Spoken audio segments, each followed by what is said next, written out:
For my daughter's 7th birthday, my parents shipped her a pink dress as a present. She looked happy at first, but then froze. Can you imagine finding a secret? Hidden message planted inside your child's birthday gift. A message designed to tear your family apart, to turn your own daughter against you.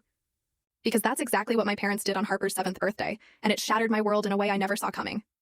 My name is Stephanie, I'm 34, and for the last 3 years, it's just been me and my daughter Harper, navigating life since the divorce. It hasn't been easy, but I poured every ounce of myself into creating a stable, loving home for her. Our small 2-bedroom apartment became our sanctuary, filled with finger paintings, the smell of homemade popcorn on movie nights, and the kind of laughter that truly warms your soul. I worked remotely as a graphic designer, which meant I could be there for school pickups and those sudden fevers, even if the financial strain was a constant hum in the background. My relationship with my parents, Gerald and Diane Patterson, had always been complicated. Growing up in their pristine Connecticut home meant a life governed by rigid expectations and love that always felt conditional. Every achievement, no matter how big, came with a critique. Imagine if you had started earlier, Stephanie, instead of procrastinating. You might have been selected for the state competition. My father, a banking executive, ran our household with the same cold precision he applied to his business. My mother, a former beauty queen, perfected the art of the backhanded compliment. That dress looks lovely on you, dear. It really helps minimize your problem areas. They were masters of psychological control. I just didn't have the words for it back then. When I met Craig in college, he was everything my parents despised. Artistic, spontaneous, from a working-class family in Nevada.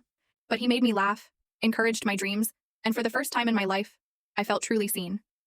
He will never provide the life you deserve, my father declared at our first holiday dinner. Artists starve, Stephanie. You need security, my mother added, sliding a brochure for law school across the table. Despite their objections, Craig and I got married in a small ceremony. Their wedding gift was a check with a chilling note, for when reality sets in. I should have recognized it as the harbinger it was. They were right about the marriage in some ways. Craig struggled with holding down a steady job, always chasing his next artistic inspiration. The practicalities of life, bills, doctor's appointments, increasingly fell to me. But what truly ended our marriage wasn't his career choices. It was his infidelity with a gallery owner who promised to showcase his work. When I called my mother, sobbing after signing the divorce papers, all she said was, "We told you so." Just 6 words, but they echoed decades of judgment. For Harper's sake, I maintained minimal contact. Occasional phone calls, dutiful Christmas cards, rare visits where my mother would criticize my parenting, and my full story video added in below.